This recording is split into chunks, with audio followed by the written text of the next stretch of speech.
Hey everybody, before I get started, I just want to mention a couple of ways that you can engage with me on a more personal level. I have a few avenues set up and I keep focusing on one, and I figured why don't I make a short little video talking about all of them real quick before we get into these episodes. So first thing, Patreon. There's a link in the episode description, in every episode description to the Patreon, as well as a video on the feed called Major Announcement that has all the details of what each tier offers and how much they cost. I implore you to check that out. I offer a lot of cool shit for my patrons.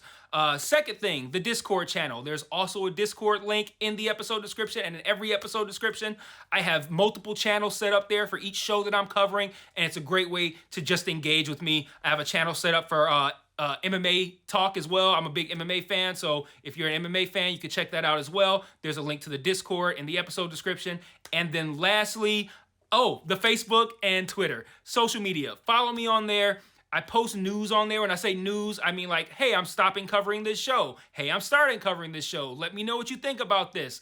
I do live watches of things on Facebook where like I'll check in and say I'm watching so-and-so show, and then I'll like live comment while I'm watching it, and that'll be cool if maybe you watch that show too and you want to watch along with me, or you're watching it later and you will see my thoughts, which are usually pretty entertaining because I'm usually pretty high when I'm writing them. So check out all those links in each episode description, and let's talk about this episode. Peace. One mic. Yeah. All I need is one mic. Yeah. All I need is one mic. Hey everybody, welcome back to One Mic, and today I'm here to talk about Season 1, Episode 4 of Amazon Prime's Gen V, entitled The Whole Truth. This episode title here is based on the name of Tech Knight's investigative show, The Whole Truth. He plays a large role in this episode. The thing that stood out the most, I think, about this episode was the comedy. I was talking in last week's video about the names involved with this show. I mentioned Evan Goldberg, who is a huge part, his executive producer, in the creation of those great comedies of the mid to late aughts, like Knocked Up and Superbad. I mistakenly said that he had no connection to this franchise, which isn't true. He is an executive producer on The Boys as well, but it appears he's far more involved in the writing and development of this show, and I felt like that came through in the comedy this week. Right off the bat, when Dean Shetty and Dr. Cardosa are examining the body of that soldier whose head Emma crawled through last week, they're hypothesizing about what happened to him, and Dr. Cardosa says something to the effect of like Sam penetrated his head with his member, and Shetty is like, I wrote down the quote, that's the subtotal of your searing insight, the Sam skull fucked Bob here. And Cardosa's like, okay, this is Greg. And I don't know why that was so funny to me, but I feel like anything having to do with Evan Goldberg always seems to find a way to breathe new life into an overused or overdone style of comedy. Like, dick jokes are plentiful throughout history, so it's tough to make new good ones. And this moment not only found a funny joke, but the like, okay, this is Greg. Like none of like all that shit you said about the skull fucking, like that's one thing. But first and foremost, this is not Bob. This is Greg who got skull fucked. But that was a cherry on top, man. And another example, I think, of Evan Goldberg kind of like style of joke that I appreciate when I'm talking about kind of like breathing new life into something that's overused. I just talked about dick jokes. Another example here is the stuff with Tech Knight and wanting to fuck all of those different types of holes. Like, on its face, again, that's a juvenile concept. But when Dean Shetty showed him the video, I'm like, come on, man. Like, what are we doing here? Like, a guy who's like a horny teenager and wants to put his dick in everything, like, y'all are better than this. Like, this isn't creative. And then they were better than that. Like, they turned the concept up a notch by making the things that he wants to fuck more and more ridiculous, and then adding little touches of humor, like how that hole in that tree distracted him while he was doing his live show. Like, I thought that was great. Or how after we found out about his obsession, the very next time he said the name of his TV show, I swear to God, he put extra emphasis on the word hole. Like, it's like, it was right after the scene where he looked at the tree. He said something like, and like, next time on The Whole Truth. Like, that was funny. But speaking of Tech Knight, he played a big role in this episode. He hosts, like I said, one of those investigative type news shows. And he's that guide you to look into what happened with Luke.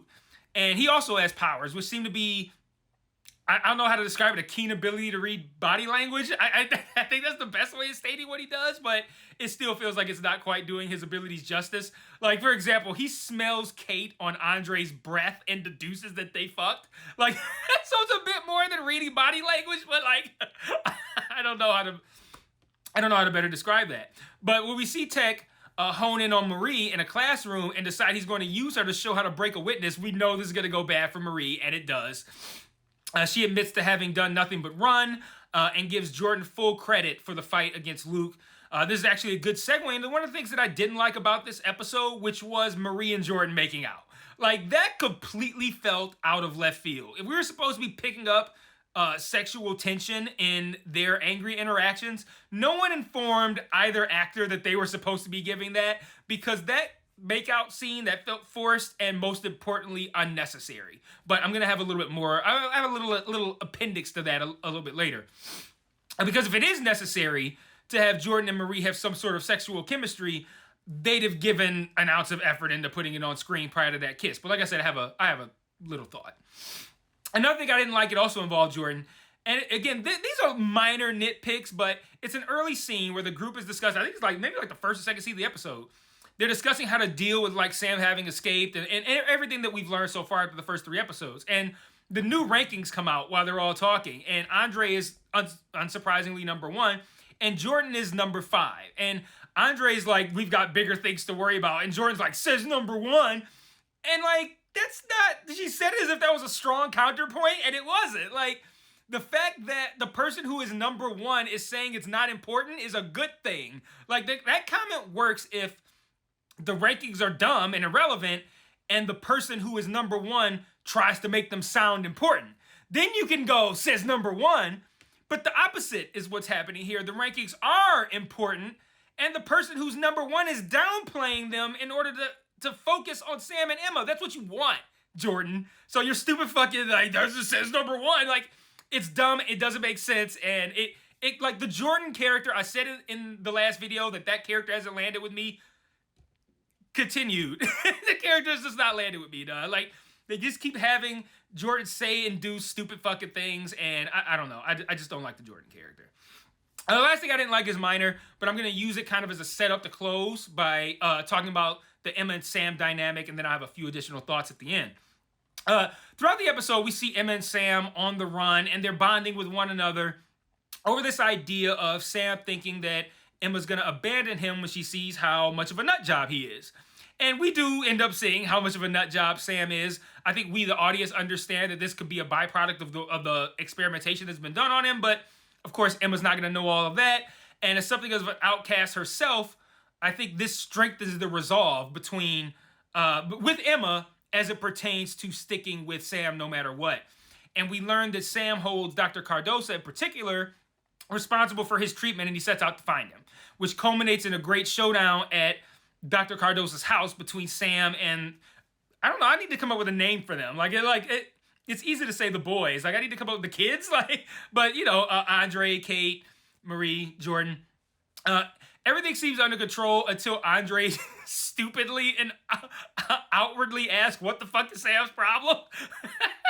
Sam snaps, and I'm reminded, I'm reminded that Jordan can do more than merely change genders. I think I mistakenly said that in the first episode, which, when this scene happened, I remember we saw Jordan fight in the first 3. I should have said that he or she can only switch genders, but they can only switch genders. Another mistake I made. But this is a great scene, I think, culminating in Emma pulling an Ant-Man in Endgame and making herself big to calm down Sam. And I like how this seems to be setting up the kids, Sam included, working on handling the whole situation with the Woods. And I just think this show is going to need something of a big bad for this season, and it hasn't really established who that might be yet. I think that's really the only holdup we have here. Maybe if it's Andre's dad, which, again, good segue into my closing thoughts. So, thoughts. Andre's dad, he's played by Save the Last Dance. I think they want me to think he's a bad guy, but I think he might be a good guy. Like, he knows about the Woods, and when Andre tells him what he knows, his dad's like, don't tell anybody, who else have you told? And I think they're trying to play him up as a bad guy, but I think he's like, I think his dad is like on the inside and actually disapproves of whatever the Woods is doing. He's just playing up the perspective that he's down with them to stay on the inside. I thought the thing of Maria exploding that psychic guy Rufus's dick was kind of lame. Again, they hit us with a lot of dick-related jokes in this episode, but this one felt like the second giant dick joke of the season already. Like with the one where with Emma, on the one guy's dick in the first episode. I feel like giant dicks, they've already played that out. We've got two. You already did too much. I only needed the one. I also thought they were a little too flippant with what I think was supposed to be a narrowly averted rape in that scene with Maria and Rufus. I don't know. Like, they were so flippant about it that I'm like, was that about to be a rape? I don't know.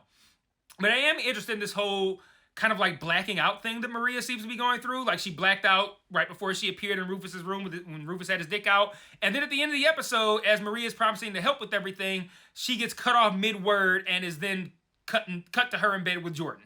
And on one hand, my initial thought was, why did they cut her off to put her in some random fucking situation where she's in bed with Jordan? But now I'm beginning to wonder if it's not so random. Like I said, what I mentioned about Jordan earlier. What if Jordan is possibly in cahoots with this Rufus guy and they're purposely distracting Marie? Like, just some food for thought. But like, what if that, because after the blackout, wasn't it Jordan, with the blackout where Rufus then had his dick out, wasn't it Jordan who then showed up? And then now the second blackout with Marie, she ends up in bed with Jordan. So like, it just makes me wonder if Jordan is somehow behind these blackouts or is it affiliated with Rufus. But that's all I got for this week. Let me know what you thought in the comments. I will see you guys later this week for episode 5. And until then, peace.